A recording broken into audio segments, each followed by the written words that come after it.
Lawrence developing the way we expected him to be? Well, there's now a chance for superstardom. Field, how easily is it to predict the first 3 to 5 picks in the draft? I don't know that it's easy to predict much beyond number 1. This is the Inside Rip, where every card tells a story, and so do the people behind them. I'm Sarina Morales, and each week we sit down with the voices shaping sports and the hobby from the inside out. Today we are joined by one of ESPN's best and brightest, who happens to cover the NFL, Field Yates. Field, lovely to see you. It's great to be on with you. And yeah, that part about me covering the NFL is sort of breaking news because I joked prior to the show that I was pivoting to basketball.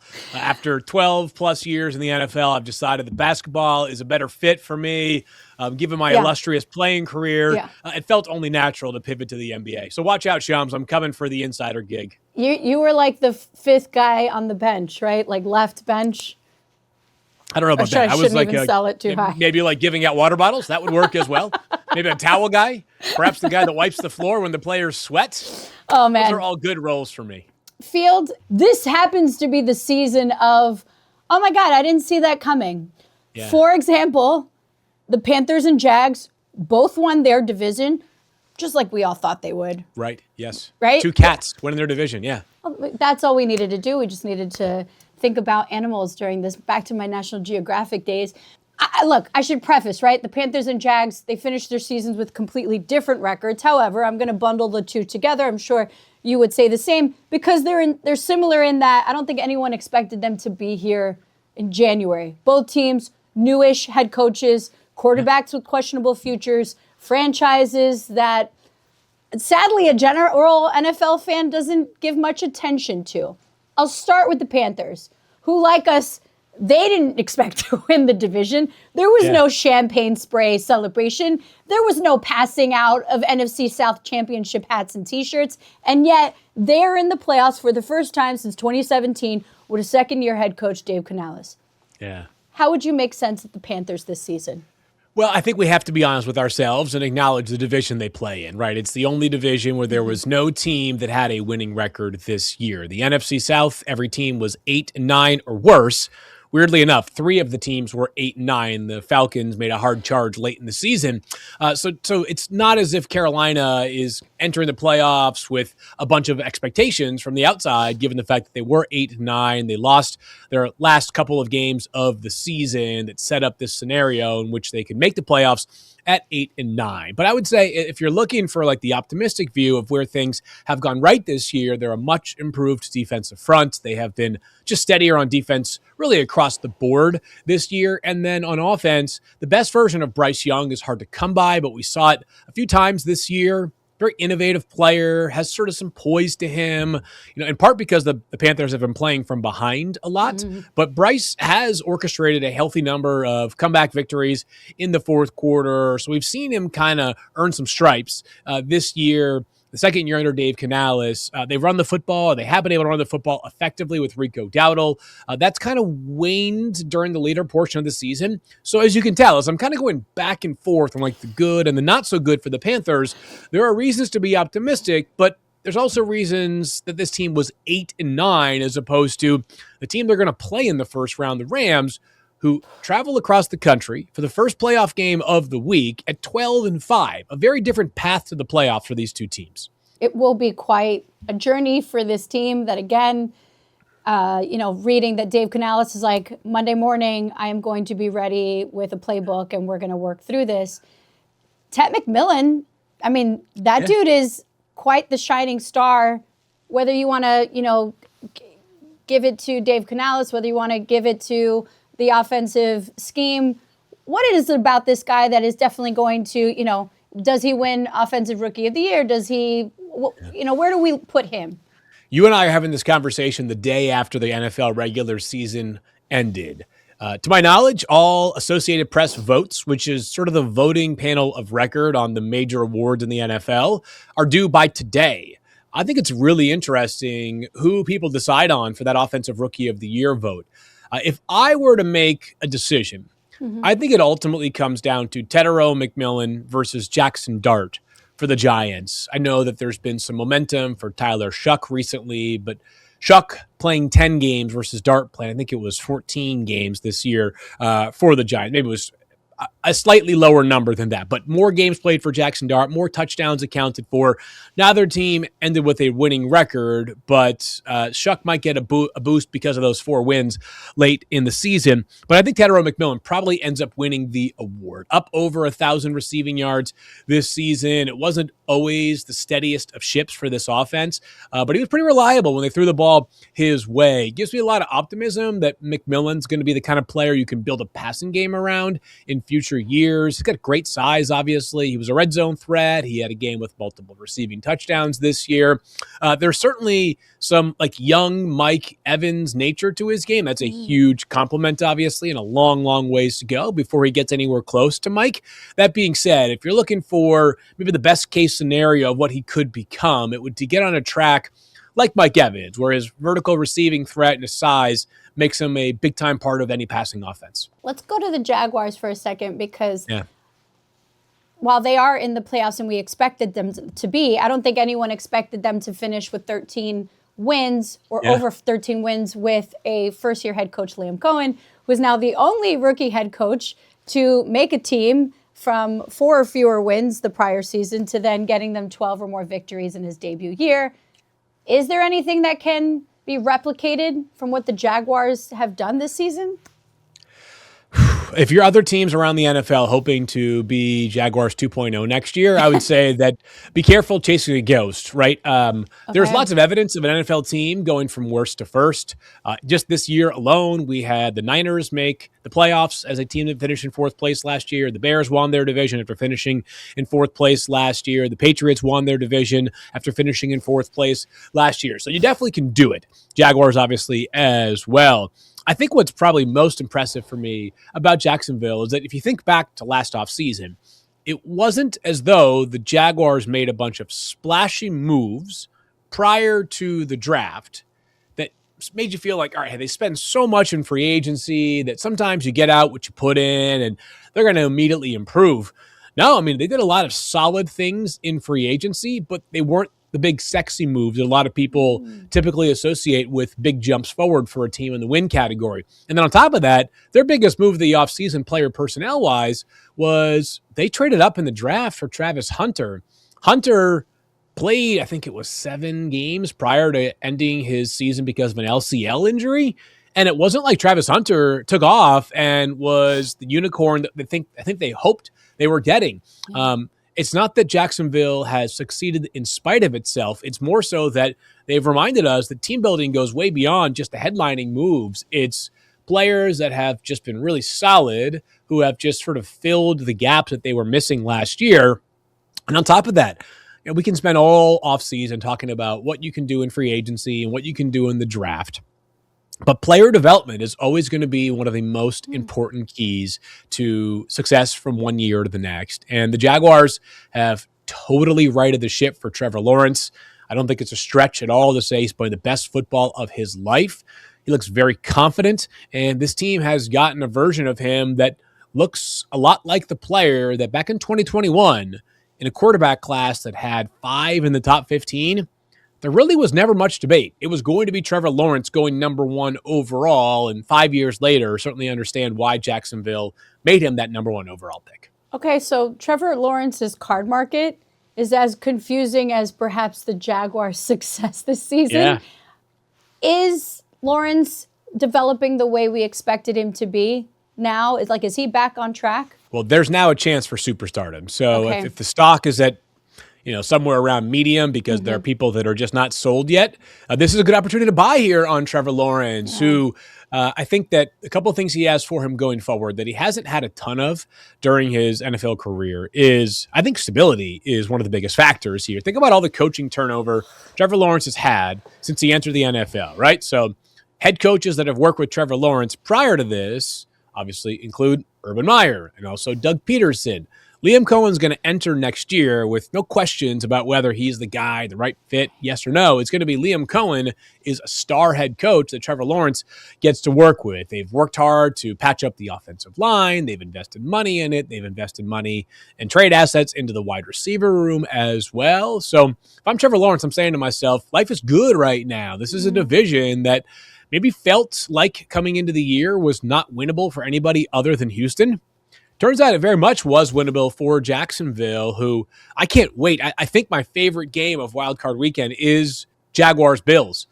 You got two quarterbacks that are playing. Obviously, Josh Allen is always amazing, but just the dynamics involved here. Jacksonville's won 8 straight games. They're coming in with a ton of confidence, playing at home. And the Bills are a team, they won 12 games this year, and it's considered a little bit of a down season for them. There's a ton of pressure on Buffalo this week. I mean, if they don't win, some serious questions are going to be asked in Buffalo if they don't take down the Jaguars. And if they do, then giddy up and we're kind of back on track. But Jacksonville, I'm sure, is not saying to themselves, we're scared. They're probably saying to themselves, let's go, like bring it on. And really to anybody, because Jacksonville has been excellent recently against some big time opponents. They totally throttled Denver in Denver. Like there's reason to believe that Jacksonville can play we want anybody, anytime, any place. Something we did expect this season, the Raiders clinching that number 1 draft pick for 2026. Now that we know the draft order outside of the playoff teams, Field, how easily is it to predict the first 3 to 5 picks in the draft? And will you share some of those names with us? I don't know that it's easy to predict much beyond number 1. Okay. And I'll explain why. All right. Okay. So the Raiders, number 1, at some point, I think there's going to be some, and just full disclosure, you and I having this conversation on Monday, right around 11 a.m. Eastern time. So we could get, I think we're going to get change within the Raiders organization at the head coaching level soon. It's time for this team. In my opinion, I think the most important thing for the Raiders is to be okay with getting young and building slow.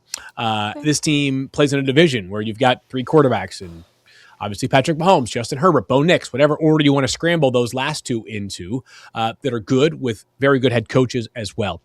You can't win the race in year 1. So I think Fernando Mendoza from Indiana is a solid bet to go number 1 overall to the Raiders at this point in the process. So much can change over the next 3.5 months, but I feel comfortable with that one. And then the reason why I can't go much further than that, Sarina, is that number 2 is the Jets. They certainly would want a quarterback if one was available. As of right now, we don't know if Dante Moore Jr. from Oregon will declare. They play Indiana this week, and this will be his 20th college start. Pretty low number for a guy that if they lose to Indiana, and understandably that could happen, 20 starts is not a huge sample size for a guy coming into the league. And we're in a new era right now, right? I don't know the specific number, but Dante Moore could stay at Oregon and bypass that number 1 or 2 overall contract, but not for nothing, right? He could stay at Oregon and maybe get a handful of millions of dollars, or probably, some number of millions of dollars, whether it's 1, 2, 5, I don't know the exact terms, but obviously he'd be well compensated to stay in school. But let's just play in a world in which Dante Moore does come out from Oregon. Okay. 1, Fernando Mendoza, 2, Dante Moore. 3rd pick in the draft is Arizona, who I think would also love a quarterback. I think they end up, just based off of how the board has shaken out, it's a good option for a player in Arvell Reese. He was an inside linebacker until this year. He's an outside linebacker for Ohio State, coming off the edge with 6.5 sacks. I think his teammate Carnell Tate, wide receiver, would make a lot of sense for Tennessee at number 4. At number 5, which is the Giants, that's a team that really could use a cornerback. I don't think that's going to be a lock to be available at the 5th overall pick. CC Maui Noah, a huge right tackle from Miami, would make some sense there if they lose Jermaine Illuminor during free agency. But a lot of ball game between now and the actual NFL draft. It's an interesting class. This is not full of heavy hitting stars. Wow. In prior years, we've had, deep blue chip prospect classes. Yeah. This is not one of them. This is a draft in which, it's definitely not purgatory, but somewhere in the 8 to 15 range, you're going to start to notice the guys already blend together. Other drafts, it's 25 to 40 looks pretty similar, but usually there's a difference at the top. This is a class in which there's less difference at the top. That's interesting. And then it will really depend on, whoever gets drafted, there's success based on team infrastructure. You kind of just talked about it with the Jags, who is set up for consistency and building that team. Are there any picks that you think, my goodness, you would thrive or succeed landing with a certain team? Well, I do think that we need to have thoughtful conversations about taking running backs early. That being, there's a lot of evidence, right? You've got teams that, if you look at some of the teams that are some of the players that are performing at a very high level at the running back spot around the NFL, just go to wherever you want to go to. The Broncos have the number 1 seed in the AFC. They used a 2nd-round pick on R.J. Harvey. The Seahawks have the number 1 seed in the NFC. They used 2 second-round picks, Kenneth Walker III and also Zach Charbonnet. Like, it's not like these teams have been spending biggest at running back, and that has led them to all this success. The 2 out of the top 3 rushers this year, Derrick Henry and Jonathan Taylor, are not in the playoffs. So I think we need to be careful about using big resources on a running back with some caveats. If you're a team that thinks it can get back on track and hurry, it might be worth it. And 2, Jeremiah Love is really special from Notre Dame. I think you're going to be hearing grades that are similar to, and this sounds crazy given how amazing this guy has been, you're going to hear some grades that are similar to Bijan Robinson. But think of who's I think, obviously, an amazing, exceptional player. It's not that good. It's not quite that level for Jeremiah Love, but he's very, very talented. So the Chiefs at number 9 would make some sense there, just given all of their offensive limitations this year. Would make a ton of sense. The Chiefs, I think, would tell themselves, we can get back into it next year, right? Patrick Mahomes gets back from the ACL tear. Why can't we compete? We have been the kings of the NFL for the past decade. I would just note that you and I think, agree that Bijan's amazing, exceptional. He's terrific. The Falcons in Bijan's 3 seasons have gone 7-10, 8-9, and 8-9. That includes him playing at a very high level for all 3 of them. The truth is that typically the positions that drive winning, passers, guys that protect the passers, guys that catch passes from the passers, and guys that rush the passer as well. So I am more inclined to use my early resources to either get a quarterback or protect my quarterback, but Kansas City might feel like it just can't resist on Jeremiah Love. And while I may not do that myself, I do understand how they could land on that conclusion. Tom Brady, someone you might have heard of, someone who's still very popular in the hobby. You were with the Patriots during 2 of his 7 Super Bowl wins. Yeah. This is another story of a guy that, we didn't expect to do much, and then he did the most. Yeah. What did you see the Patriots do to foster the success of Tom Brady? Or is this all Tom?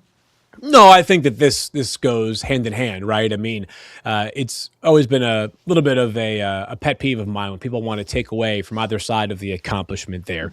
So I think Tom is one of the most uniquely motivated individuals of all time. I actually enjoy hearing him now, whatever, 5 years or 4 years into retirement, whatever number of years. I think this may be the end of his 3rd full season out of the NFL, where you still hear him talking about a guy or talking about himself like he has a chip on his shoulder, even though he is the most accomplished and greatest player in the history of the NFL. To me, that's not an argument.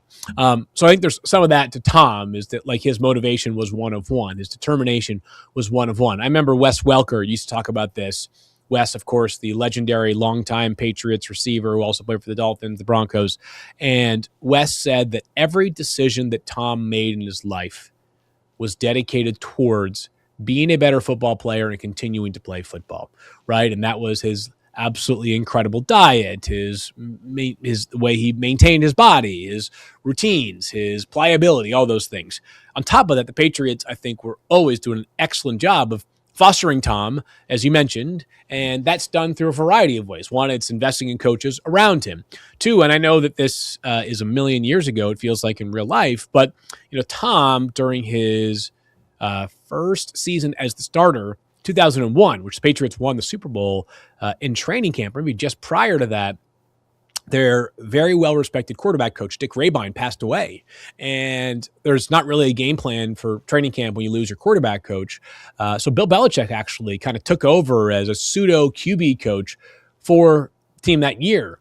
So he worked extremely closely with a young Tom Brady. And that evolved into every week they're watching film together throughout the years in which you still had Josh McDaniels and Bill O'Brien and Charlie Weiss and other great coordinators there. So I think there was great coordinators. And then I think Tom was always challenged by Bill and Bill was always challenged by Tom because Tom's offensive mind combined with Bill's defensive mind, I mean, that's about as good as it gets in the history of the league. So I think there was a determination from both sides, a determination from Tom to be the best, and a team willing to be patient early and then being very adaptable. The Patriots really were adaptable offensively throughout the years, whether they were a ground and pound team, a 12 personnel team, a spread it out and let it fly team, play action based team, shotgun based team, you name it.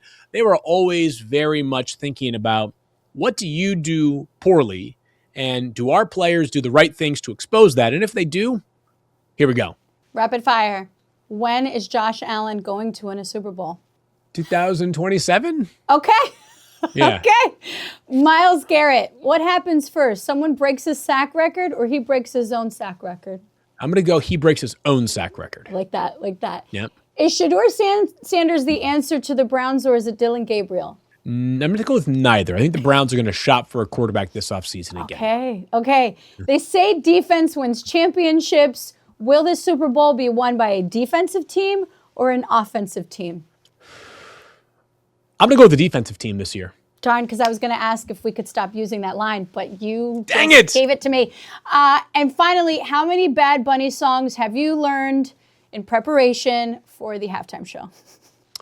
I actually have every song already memorized, so I don't need to prepare.